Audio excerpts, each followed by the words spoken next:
নমস্কার বন্ধুরা, আজকে আমরা জামাই ষষ্ঠী স্পেশাল মটন কারি বানিয়েছি। আর আজকে আমরা যেভাবে রান্নাটা করেছি, বাড়ির জামাইরা তো খেয়ে পছন্দ করবেই, তার সঙ্গে কিন্তু পরিবারের সকলেই প্রশংসায় পঞ্চমুখ হয়ে যাবে। এটা বানানো খুবই সহজ, আর প্রত্যেকটা মটন কিন্তু একদম মোমের মতো গলে যাবে। তাহলে চলুন দেখে নিই আজকের রেসিপি।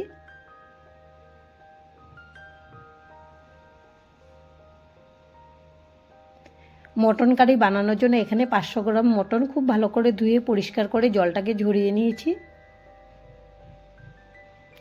এবার একটা বড় বাটিতে নিয়ে নেব, দিয়ে দেব স্বাদ অনুযায়ী লবণ, হলুদের গুঁড়ো, গোলমরিচের গুঁড়ো, আর সুন্দর কালারের জন্য দিয়ে দেব কাশ্মীরি লঙ্কার গুঁড়ো। এটাতে ঝাল হবে না, কালারটা সুন্দর হবে। আর দেব টক দই, এখানে আমি 4 চামচ টক দই নিয়েছি। আর দিয়ে দেব সরষের তেল। এবার খুব ভালো করে মেখে নেব। আপনারা যদি টক দইটা দিয়ে মেখে নেন তাহলে কিন্তু মটনটা খুবই নরম হবে, একদম মোলায়েম হয়ে যাবে। এবার খুব ভালো করে মেখে নেব। মাখানোটা হয়ে গেছে, এবার ঢেকে রেখে দেব 1 ঘন্টার জন্য। আপনারা যত রেস্টে রাখবেন ততই মটনটা সফট মোলায়েম হবে। আর এদিকে 1 ঘন্টা হয়ে গেছে, গ্যাসে একটা কড়াই বসিয়ে দিয়েছি। কড়াইটাকেও খুব ভালো করে গরম করে নিয়েছি। এখন দিয়ে দিচ্ছি সরষের তেল। আর এরকম বড় করে আমি আলু কেটে নিয়েছি। এবার আলুগুলোকে দিয়ে দেব কড়াইতে। দিয়ে দিচ্ছি স্বাদ অনুযায়ী লবণ, আর দেব হলুদের গুঁড়ো। এবার গ্যাসের ফ্লেমটা মিডিয়ামে রেখে খোলা অবস্থায় নেড়েচেড়ে খুব ভালো করে ভেজে নেব। আলুগুলো কিন্তু লাল লাল করে ভেজে নিয়েছি। এবার একটা ছাঁকনি দিয়ে তেলটা ঝরিয়ে একটা থালাতে রেখে দিয়েছি।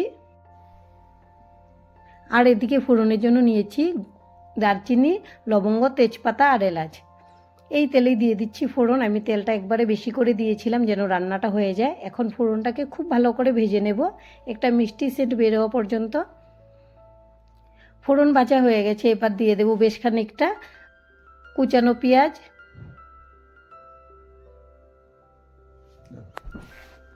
পেঁয়াজটাকে একদম লাল করে ভেজে নেব। একটু ভেজে নেওয়ার পর দিয়ে দেব স্বাদ অনুযায়ী লবণ। এই সময় যদি লবণটা দিয়ে দেওয়া যায় তাহলে কিন্তু পেঁয়াজগুলো খুব তাড়াতাড়ি ভাজা হয়ে যাবে। আমি গ্যাসের ফ্লেমটা এখন হাইতে রেখে ভেজে নিচ্ছি। এবার কিন্তু পেঁয়াজগুলো লাল লাল করে ভাজা হয়ে গেছে। আর এখানে নিয়েছি 1 চামচ আদা রসুন বাটা। তার সঙ্গে দিয়ে দেব 5-6টা কাঁচা লঙ্কা বাটা। ঝালটা আপনারা যেরকম খাবেন সেই বুঝে কম বেশি করে দিয়ে দেবেন। এবার সব কিছু একসঙ্গে খুব ভালো করে ভেজে নেব, এর কাঁচা সেন্টটা চলে যাওয়া পর্যন্ত। প্রায় 3 মিনিটের মতো খুব ভালো করে ভেজে নিয়েছি, কাঁচা সেন্টটাও চলে গেছে। এবার নিয়েছি কিছু গুঁড়ো মশলা, হলুদ গুঁড়ো, কাশ্মীরি লঙ্কার গুঁড়ো, ঝাল লঙ্কার গুঁড়ো, ধনে গুঁড়ো, জিরে গুঁড়ো। এবার সমস্ত মশলা একসঙ্গে দিয়ে দেব কড়াইতে। যেহেতু আমি মশলাটা শুকনো নিয়েছি, দিয়ে দেব জল। জল দিয়ে মশলাটা কষালে খুব ভালো করে কষানোটা হবে। আর আপনারা মশলাটা কষানোর সময় যদি দেখেন শুকনো হয়ে গেছে তখন কিন্তু আরেকটু জল দেওয়া যাবে। এখন কিন্তু শুকনো হয়ে গেছে, সেজন্য আমি আরেকটু জল দিয়ে দিলাম। এবার খুব ভালো করে মশলাটা কষিয়ে নেব। মোটামুটি 5-6 মিনিট খুব ভালো করে কষিয়ে নিয়েছি, তেলটাও কিন্তু ছেড়ে দিয়েছে। এবার দিয়ে দেব ভেজে রাখা আলুগুলো, একটু নেড়ে দেব। এবার ম্যারিনেট করে রাখা মটনগুলো দিয়ে দিলাম। মটনের বাটিটা ধুয়ে একটু জল দিয়েছি। এখন খুব ভালো করে মশলার গ্রেভির সঙ্গে কষিয়ে নেব।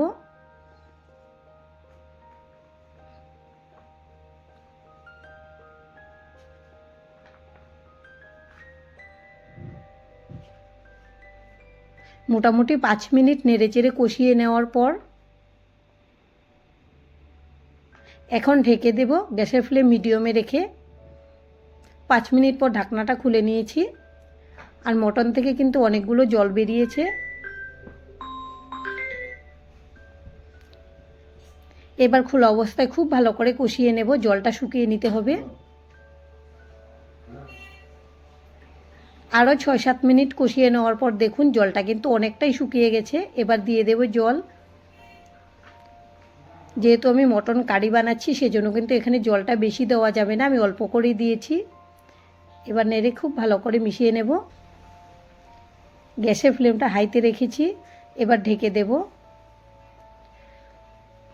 মোটামুটি 20 মিনিট পর ঢাকনাটা খুলে নিয়েছি।